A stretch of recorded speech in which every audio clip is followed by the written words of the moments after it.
жаңы полигон салабыз деп, эски полигонду рекультивация кылабыз деп почти 9 миллион евро мындай алышып алганда, бөлүштүрүп алганда, мындай айткандачы.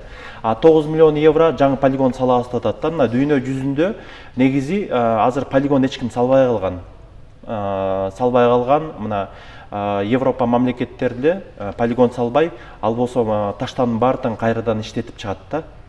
Ошондой эле мына бизде ошо 22 миллионго полигон салабыз деп эле таштандыны кайрадан иштетип чыкканга завод салып койгонго ошо каражат жетмек да негизи.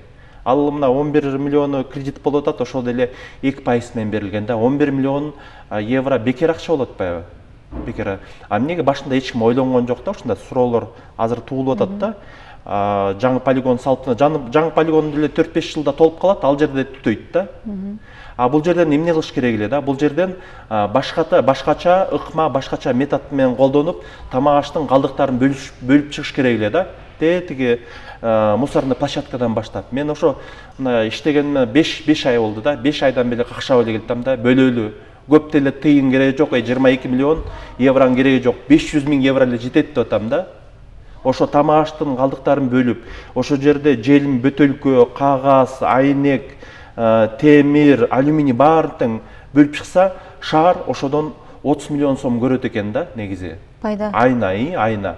Жанагы тамак аштын калдыктарын күнүгө 200-300 тонна тамак аштын калдыктары чыгат да. Ошону кайрадан иштетип, компостирование кылып, биогумус кылсак, анданчы минимальный эле санадымда, эгерде могу органикалык жер семирткичтердин 100 сомго чейин барат килограммычы.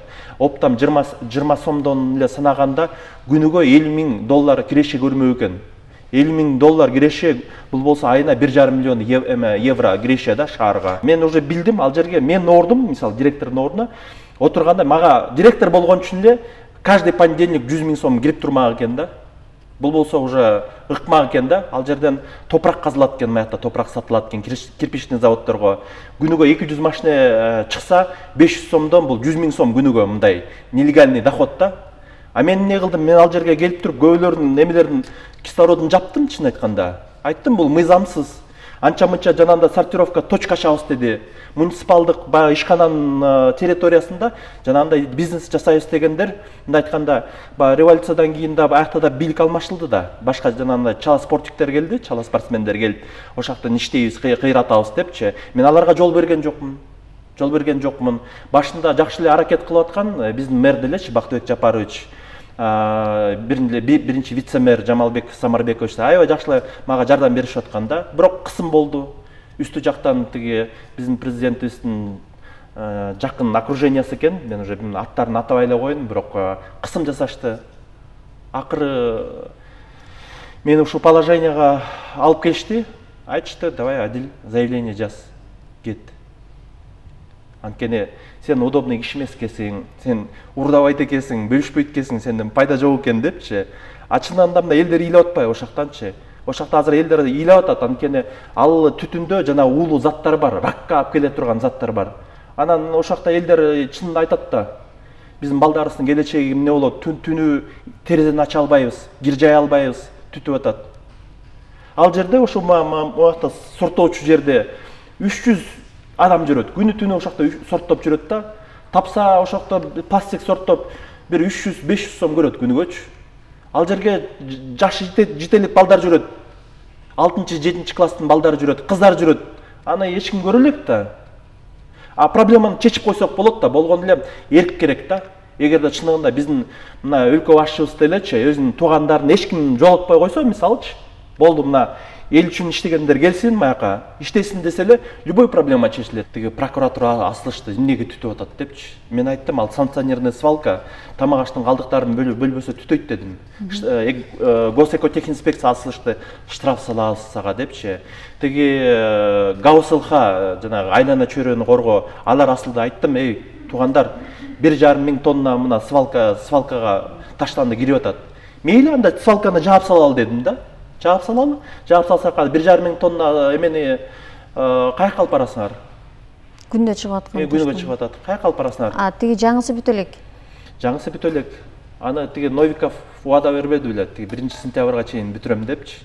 Эми мына уже июль болуп калды, июль башталды, август мына уже 2 айда ал бүтпөйт анычы. Бул проблеманы мейли биз жашыралы да, жашыралы. А түтүп атпайбы? Түтүп атпайбы? Аны эч ким чече албайт аны. А чечүү жолун мен айтып атам, акча деле бар экен да. Завод куруш керек. Ооба, завод куруп койсо деле болот азыр. Эч проблема жок буякта. А завод курганга канча убакыт керек? Завод курганга негизи 2 жыл деп атат. Бирок 2 жылга жетпей эле куруп койсо болот. Ал жанакы иргөөчү завод эмес, ал ошол жердеги жана орустар айтты. бардыгын иштеп, Ооба, иштетип, эчтеке чыкпайт. Калдык чыкпайт, ал жерге полигонун да кереги жок. Бүт баарын куруп койсок болот да. Бирок Татынакай азыр завод курулуп калса, Татынакай түтөбөй калса, анда анча-мынча кишилер акча жебей калат ал жерденчи. Анда алда проблема да. Бизде баягы мына мен ачык эле айтып чыктым, 95% шенеунүктөр ойлойт экен да, коррупция деген нормальный нерсе депчи. Майлы сүттүү жерге келдим деп көбү мындай куттуктайт го. Көбүнчөсү ойлойт, мен майлы сүттүү жерге келдим, эми жеш керекмин деп ойлойт да. Бул мындай стереотип болуп калыптыр бизгечи. Стереотип. А эгерде бул азыр стереотиптерди талкалабасак, башкача ойлонбосок, анда өлкөбүздүн келечеги жок болуп баратпайбы, чын айткандачы. Эми кичине келечекти мындай айтып кеттим, бирок ойлонсо, башты иштетсе, жебесек, биз деле бай жашай алабыз да бул жерде. Болгондо эле мындай 200-лөнбөй эле ачык эле иштеш керекпиз да. А коррупция боюнча срок давности жок. Азыр мына урдасаң эметсең, ал 10 жылдан кийин факт чыкса камаласың ал. Ошону түшүнүш керекпиз биз жетекчилер. Дагы айтайын деген сөзүңүз барбы? Ооба, мен болсо ошо элдин алдына кечирим сурайын дегем да. Мына элдин алдында өзүм көп чыгып, аябай мындай жакшы үмүттөр бар эле. Алардын баарын бүтүрөлү, түтүндөн арылтайын деген жакшы мындай сөздөрдүн баарын айтып жүргөм, бирок мени иштетишкен жок. Жакында эле ошо кыйнап заявление жаз деди, мен жазып бердим да. Мына жакында эле жазып берип, эме кылып, мажбурлап, кыйнап иш козготту мага. Коркучтуу чорныйлар да келишти, бүт мындай. Канча сөөгүм болсо, менде 220 сөөгүк болот дейт го, адам баарын сөөгүктөрдүн баарын сындырышты да, мындай айткандачы. Бирок мен дуктан түшкөн жокмун. Ошол дагы деле элменмин, бирок ошол проектти аягына мындай ишке ашырбай калганыма силерден кечирим сурайм да. Жакшы эле аракет кылдым элем, бирок ошол мүмкүнчүлүктү түзгөн жок, берген жок. Ошол туугандар, кечирим сурап коеюн дегем да. А так ошонун баарын ишке ашырсак, шаардын ичи деле тазаланып калмак, тамак калдыктардан наоборот доход алмакпыз, түтүн деле проблемасы чечилмек, мындай айткандачы. Болгон үчүн азыр келечек үчүн иштеш керек болуп атат да.